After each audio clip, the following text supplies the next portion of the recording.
Welcome to One Big Boat. We're all in this together. A show focused on people and organizations whose work is making a true difference in people's lives. Today, we welcome Mark Fucarale, the founder of the MARC Network. Welcome to another edition of One Big Boat. Today, I'm not even going to try your last name, Mark. We have the founder of MARC Network. Mark, tell us your name. Mark Fucarale. And so how did your journey start? My journey began on April 15, 2013. It was the day my life changed, my new birthday. I went to the Boston Marathon in Boston on April 15, 2013 to support a friend of mine that was running the Boston Marathon. And I went with a group of buddies, and the rest is pretty much history. On that day, there was 2 bombs placed within the crowds. We witnessed the first bomb go off at the finish line at the Boston Marathon. And 12 seconds later, the second bomb went off. Just happened to be sitting right next to me in my group of friends. So instantly, I became a right leg amputee, looking up at the sky, seeing the dust and the smoke, knowing that something very bad just happened where I was standing. And next thing you know, the screaming, the yelling, my hearing was really messed up, really disoriented. Found people screaming and talking to me and asking me questions, what my name was. And I just, tell them my name, MARC Fucarale. I don't want to die. I want to see my boy. And they started asking me questions about my son. And then we need a tourniquet. We need an ambulance. Oh, shit, he's still on fire. We got to get his pants off. We need scissors. So I panic and I undid my belt and burnt my hand, so I have a skin graft on my left hand from undoing my belt buckle. It was so hot from the blast of the bomb and the fire. Then I ended up, Kayla Quinn was an off-duty nurse from Mass General that was there with another friend just to see the marathon. She's the one that came over to me and tourniqueted me up after a firefighter had previously came over, I guess. And then he ended up taking over when they decided that there was no more ambulances coming. So I ended up going into a back of a paddy wagon, a police vehicle with Jimmy Davis and Shayna, 2 Boston police officers that Jimmy, said, I can take people in my paddy wagon. And they said, how many? And it was 2. And they picked up me and Roseanne Sedoya, and they put us in the back of the paddy wagon and drove us to Mass General. And that's where they continued to work on me, and they saved my life. And the rest is pretty much history. Woke up in Mass General. I was there for 45 days. When, from that point, and thank you for sharing that, from that point to we decided I need to do something. It was when I woke up. I was in a medically induced coma for a while. I was a ton of surgeries every other day, in and out of surgeries. They were just nonstop for a long time. It was very early on, laying in that ICU, that I knew that I was going to give back and I was going to do something, because so many people were supporting us, and it was very, very visual on TV. It was gifts were coming into the hospital. Blankets, knitted hats, scarves, cards. It was just, the support was so huge. Like, I knew, and it was amazing. And it just motivated me to get better. My son motivated me to get better, to be a father for my son. I ended up spending 3.5 years in and out of hospitals. I ended up getting into Walter Reed in 2015 and living there, have to commit for a year till 2016 to have more surgeries, to be able to actually wear a prosthetic leg, actually to weight bear on my left foot, because my left foot was a salvage limb as well. My body was living in shrapnel. My heart, I had shrapnel in my heart. It was a long journey. I started getting involved with nonprofit organizations, and just seeing an opportunity and meeting so many great people, and seeing that it's a very underserved community of people with disabilities. I saw a lot of holes and a lot of problems within the community and a lot of needs, resources, new technology, and the awareness of the new technology and the resources that were available. They were really difficult for families to find. So I knew that I had to help and I had to change things. So you go from, I want to help, I want to change things, I want to do something. But that's still a large leap from actually doing something, from creating a foundation, from creating a network. So was it you? Was it people that said, hey, let's do this? Did you combine skill sets and move forward? I did a lot of volunteering, right? Helping other nonprofits that were doing amazing work and great work. And I did a lot of fundraising for different nonprofits, and I enjoyed it. But every day it bothered me that there was these similar problems that I faced, finding resources, finding stuff available to me, and watching other families struggle to find inspiration, and also to find those resources. And it bothered me knowing that just in the United States, 185,000 on average families wake up with a loved one missing a limb, because there's 185,000 on average scheduled limb amputations every year in the United States. That's about 300 to 500 every day. And it started really weighing on my conscience that these families really are taken advantage of, like I was at different times in my recovery, by organizations, by companies. And I wanted to help families not be taken advantage of. But I also wanted to show these families that there was hope and there was a ton of inspiration, and the loved ones' lives weren't over. There was so much stuff for them to do. So I just took action. I cut a check to a lawyer firm to start my nonprofit, so they could write all my bylaws and do all my stuff. And that was in progress. And then I was out networking, trying to find people to help me build a network station, like a television station idea and concept for mobility impaired sports, right? So young children can aspire to be these athletes, because it bothered me that my son, an able-bodied child, could turn on the TV and watch football, basketball, baseball, soccer, and inspire to be all those athletes. But these young children that I mentored with limb differences, spinal cord injuries, and other disabilities couldn't turn on the TV and ever see athletes like them. So I wanted to create this mobility impaired sports television network station. And I knew it was a very difficult challenge. So I went out and networked to find people that could help me build that. I found that very difficult. Not everybody's so willing to help. There are a ton of people that do want to help and they mean well, but just aren't able to help. So a buddy of mine, Tim Klun, TK, suggested that I look into this community app company that builds these apps, mobile apps. And I said, oh my gosh, that'd be amazing. Nobody's watching TV, everybody's watching their phones, and it would be great. So I wrote a check. Again, wrote another check in my own money to start up this app company. And unfortunately, I was taken advantage of. And I wasn't discouraged. I researched, found another company, and wrote another check. And that's where we are today. We actually have the app built. It's a free app. It's in Apple. It's in Google. I downloaded it yesterday. Thank you. Yeah, you can find stuff around you, right? We have a geo-map location for physical and occupational therapists, for accessible vehicle where you could buy them, prosthetics offices.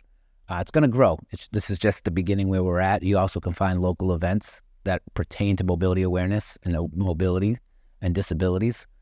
We got state-by-state resources. We have inspirational videos, interviews, linked out to other nonprofit organizations that we're working on partnerships with. And we also have a social media feed, right? And then we have public and private chat groups where people could chat and talk about wheelchairs, talk about prosthetics, talk about Parkinson's, M.A.R.C, CP, all those new diagnoses that family member will get. It changes people's lives. I was on a board called Northeast Passage, which is up in New Hampshire. And I remember there's this one gentleman who went from a total couch potato, fell while painting his house from some scaffolding, and he actually became this athlete. He in his wheelchair, he went across the country. And it really is that true fork in the road, right? See, with me is I visit a lot of people in hospitals, and it is that, like you said, that fork in the road. It's a choice. Life is a choice. It's not just for people with disabilities. It's for normal people that don't have disabilities. Life is a choice. And I accepted my situation early in my life, since the bombing, in my recovery. I accepted that I was an amputee and my leg was never going to grow back. And I was going to move forward and focus on what I can do and what I can control. And that's not always easy for everybody. But I know, like, after high school, I stopped playing sports. I stopped participating in sports and stuff. And now I play sled hockey at 45. I ski, I mono ski. I just did a 5K hand cycle race just last weekend. I've done 8 full marathons, Boston Marathon 3 times on a hand cycle. I mean, this is stuff I never would have done before if I didn't lose my leg, right? But it's seeing others in my same situation do all these things what motivated me to do it. And that's what I want to provide for people and loved ones with the MARC Network. It's an opportunity for people to engage with others that are facing the same challenges that they're facing. Coming up, we mentor not just the individual with the disability, but we also mentor their family. how the families benefit from all that the MARC Network offers.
And it's not just the individuals, right?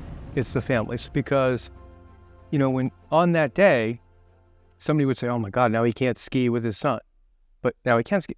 And a lot of the stuff that I have been witness to not only helps somebody recreate, but helps the families get out and recreate. Maybe they're, you know, they couldn't go on trails before. Okay, let's get something with big knobby wheels and let's go. That's the key to it all. I volunteer for an organization where we mentor not just the individual with the disability, but we also mentor their family. It was a family event. And that's what gave me hope. Granite State Adaptive Sports took me, my son, my 2 nephews and my 2 nieces, my sister, my brother, and my sister-in-law, and took us all skiing. Like, I never thought when I lost my leg I'd be able to ever ski with my son again. I actually skied with my son before I walked, you know. He was 6 years old, and we were in Breckenridge, Colorado with Move United, and I got in a mono ski. And I hadn't really skied since I was 1997 when I was in a car accident and hurt my knee. I didn't ski any after that. And I used to ski every weekend going up through high school. So like you said, it's when one loved one in a family suffers from a disability or mobility issues, the whole family is affected by it. And what we want to show and what we want to provide is an opportunity for families to engage with other families like theirs, but also as they travel across the country to have access to all these communities that exist in all these different locations. So when we were talking on the phone, I mean, we were making fun of each other. We had a blast.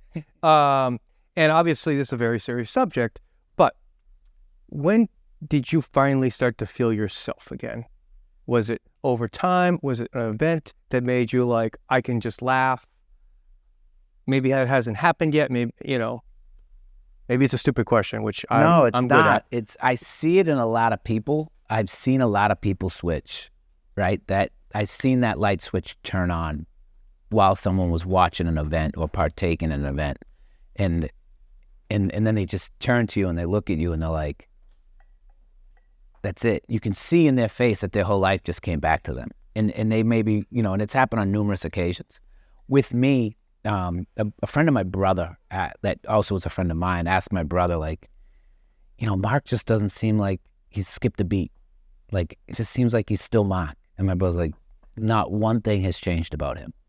Like, I literally was just a transition. Did I struggle with depression, with different things? Do I get frustrated and aggravated? Yes. But I always knew that I literally could do anything I want to do. And I really believe that. And I've always believed that. And I've always talked that. I witnessed, like, my mom, she was a single mom raising 3 kids. And, my dad was around, he was there, but, I watched my mom work 3 jobs, and this woman was stronger than anybody I've ever seen in my life. And if, as a woman, watching this little Irish woman do all this, like, I'm like, I could never not do anything, right? Like, if she does what she does, I literally could do anything that I want to do. And I believe that. So, I think if there was one event, it would have been probably that skiing event in Breckenridge, Colorado, that really gave me back the understanding that, like, everything's going to truly be okay. And it might have actually been even earlier. Thinking about it now is when I had Semper Fi, the Marines that were in my hospital room, talking to my family and telling them and me that everything was going to be all right. And they were explaining to me all the things that they do. Like, hey, I just swam. I just ran the race. I just did this. And I'm like, oh, wow. Like, these guys are doing all this? I'm like, all right. So maybe it won't be too bad. So looking back at it now, I never really thought of anything like that. I never thought to look back for that moment. But I think it was that moment in my hospital room from them individuals. Semper Fi has been by our side since the day it happened. They were at the marathon running, those guys like BJ Gaineman and them from Semper Fi. And they were in our hospital room by Friday. We got blown up on Monday. By Friday, they were standing in our rooms talking to our families and providing hope. And that's what people need. People need hope and inspiration. And that's pretty much my driving, message within the app is just this hope and this inspiration. And that's what I want to bring for people. So now let's look forward. How do you grow the network? What's the next things you want to see? Right now, we're in the process of funding, looking for investors, right? Because it has to grow quick, and that all takes money. We have the app. We have it up. It's fully functional, fully running. We have 500 members on the community already. We're going to all the Abilities Expos across the country this year. And we're just going to be bringing awareness. So ideally, it's, physical occupational therapists, prosthetists, colleges, professors with students from physical occupational therapists and, sports medicine to engage with the community on the platform. We have unlimited capabilities within our app to brand people and to tag people with badges and titles, and we can verify and vet them, as well as companies and organizations. So yeah, we're just trying to grow. We need awareness, right? We need people to share the message, share that it's free to download. It's in Apple, it's in Google. And that's where we are, funding right now. I need $1 million, and I'm profitable within 16 months. Is there a story from the app that you might have? Yeah, there was a woman that I was on her podcast, and months later, I get a message on Facebook. Someone tracked me down that heard me on this woman's podcast.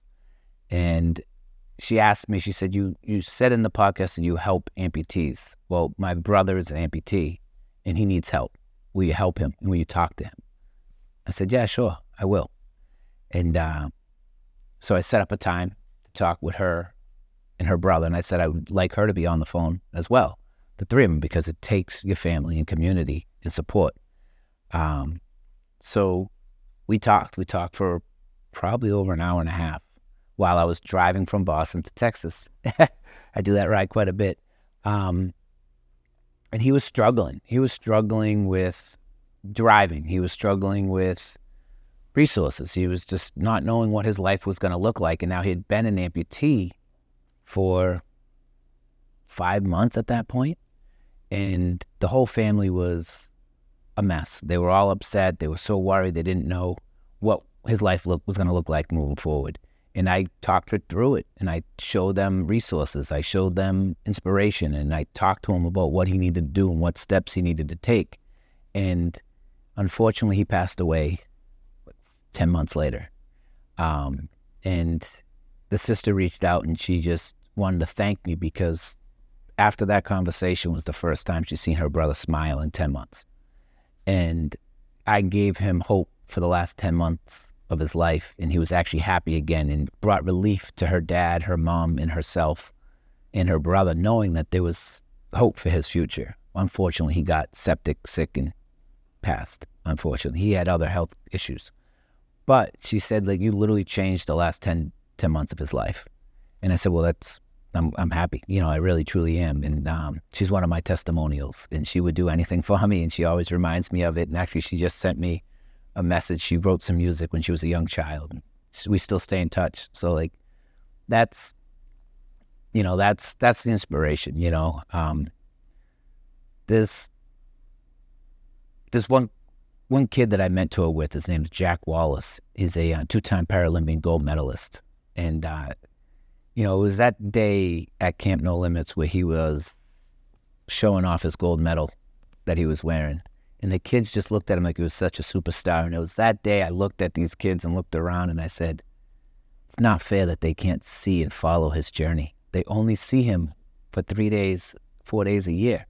Then they have to wait a year for him to come back, if his schedule allows him to. I said, they should be able to follow him and inspire to be that kid every day, because he's amazing. And you can see their face light up. And that's what drove me to want to create that opportunity, was seeing that moment with those young children just be blown away and so in awe over this kid. And so Jack was 8 years old when he lost his leg skiing in an accident. He found and got introduced to Camp No Limits out of Maine, and they introduced him to sled hockey. And then that's what he fell in love with it, and it pushed him. Now he's, like I said, 2-time Paralympian gold medalist, and he's, I think, 3-time world champion sled hockey player. He just missed the Paris Olympics for rowing by 0.05 tenths of a second or something. So those are the stories within the app. Those are the people that motivated me and drove me to want to create this, to change those people's lives. I got a young kid I actually have to go visit. He's in Manchester. He was in a car accident just in March. And a family friend reached out to me, and I just talked to the dad the other day. 16-year-old son, athlete, was in the back of a Jeep, got in an accident. He's paralyzed, and he thinks his life's over. And it's so not the case. You know, he just needs to see that it's not the case. And I hope I'm the one, or the MARC Network's going to be the resource that's going to show him that and give him hope again and get him motivated. So again, how can people find you?